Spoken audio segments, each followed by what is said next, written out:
السلام عليكم ورحمة الله تعالى وبركاته. مرحبا بكم معايا مجددا في القناة. ان شاء الله تكونوا كاع بخير وعلى خير ويلقاكم الفيديو في احسن الاحوال. صحة فطوركم وصحة رمضانكم ورمضان كريم، تقبل الله منا ومنكم الصيام والقيام وصالح الاعمال. اليوم كما راكم تشوفوا جبت لكم تحلية سريعة التحضير وتوجدوها في دقائق بالفلو والفواكه، واللي راها دايره حالة في مواقع التواصل. مزيج بين الفلو وسلطة الفواكه تعطي بنة ولا اروع، وفي نفس الوقت تجي شابة في الشكل وتجي بريزونطابل. وقبل ما نبدا ما تنسوش تصلوا على النبي عليه افضل الصلاه والسلام، ونبدا بسم الله مع الوصفه. في طاوه ندير نصف لتر نتاع حليب، الحليب يكون بارد. عبرت بالكاس تاع 220 ملي، درت زوج كيسان والثالث درت فوق النص. زدت عليه 3 مغارف عامرين مليح فلون تاع لافاني، انا درت تاع الساشيه الكبيره. زدت عليه مغرف مايزينا، مغرف عامره مليح، وزدت مغرف تاع سكر. نخلط مليح حتى تتحل المايزينا في الحليب، ونديرها على نار تكون متوسطه، ودائما مع التحريك المستمر. ما نوخرش يدي باش المايزينا ما تنزلش لتحت وتلصق. نبقى نحرك حتى يبغى يفيض ونوخره من فوق النار.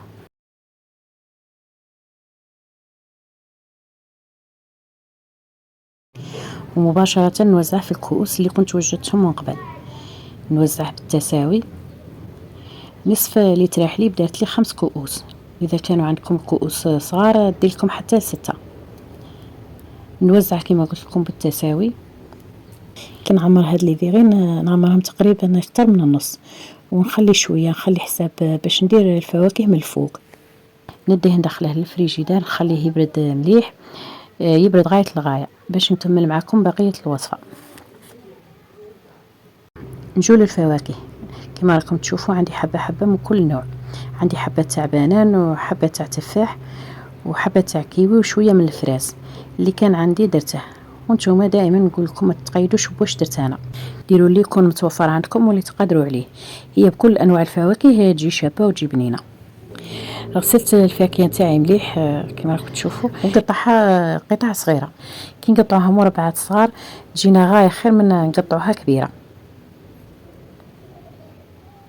قلت لكم درت غير حبه حبه، دارت لي كميه بزاف كبيره وعاد بقى لي منها. قلت لكم هذه التحليه تجي بزاف شابه وهايله وبنينه، جربوها، راهي دايره حاله في مواقع التواصل خاصه في شهر رمضان. فرحوا بها رواحكم وعائلتكم. نزيد نقي الحبه تاع الكيوي، نحاول نقلع لها غير القشره غير من الفوق،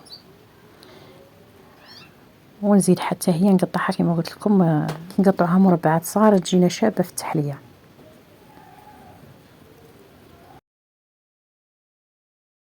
والحبة تاع الكيوي درتها باش تعطيني لون اخضر في اللون الاحمر والاصفر، وباش تجيني الالوان مختلفه. نزيد نقطع الحبه تاع التفاح. الحبه تاع التفاح ما نقيتهاش، خليت لها القشره، قلعت لها غير هذوك البذور تاعها. نزيد نكمل نقطع كاع الفاكهه اللي بقات لي. كما قلت لكم قطعتها قطع صغار باش تجيني غايه، تجيني شابه في الشكل. زدت الحبه تاع البنان، قلت لكم هاد الفاكهه غير حبه حبه دارت لي كميه بزاف كبيره. كمل نقطع كاع اللي بقالي.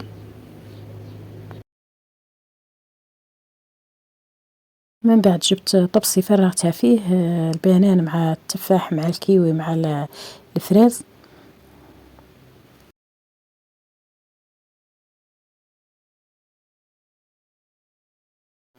من بعد عصرت عليهم شويه تاع ليم باش ما تكحليش الفاكهه، باش ما يكحليش التفاح مع البنان، ونخلطهم غير شويه هكا.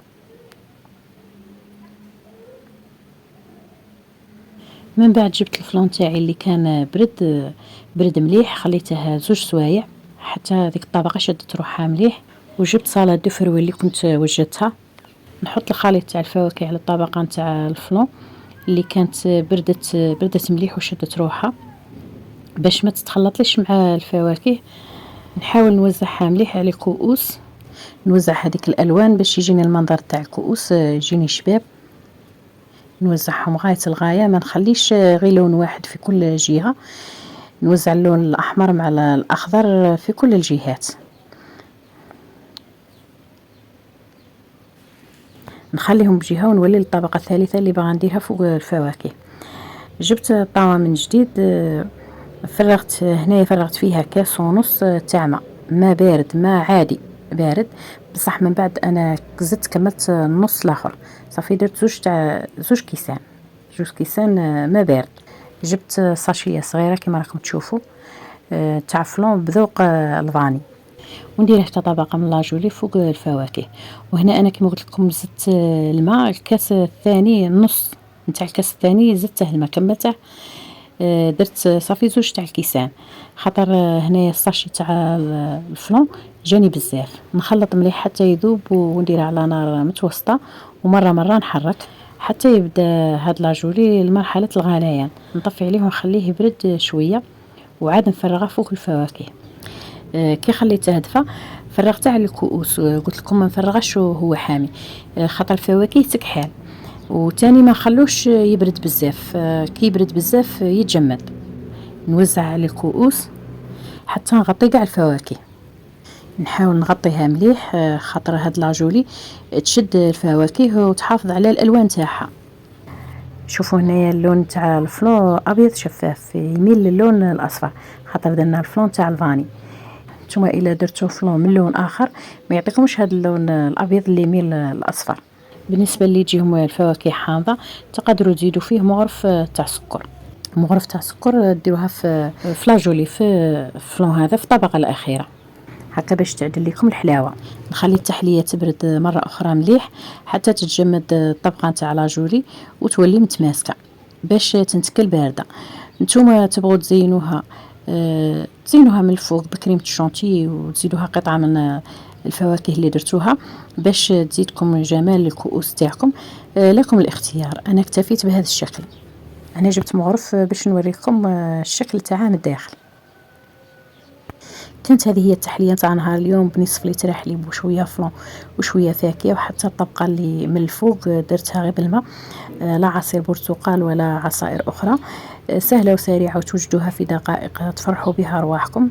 تحليه ولا اروع، بنه وشكل مزيج بين الفلو والفواكه. كان هذا هو الفيديو نتاع نهار اليوم، واذا عجبتكم الوصفه نتاع اليوم ما تنسونيش بالدعم والاشتراك وتفعيل الجرس باش يوصلكم كل جديد في القناه. ما بقى لي غير نقول لكم دمتم في رعايه الله وحفظه، والى الملتقى مع فيديو اخر ان شاء الله.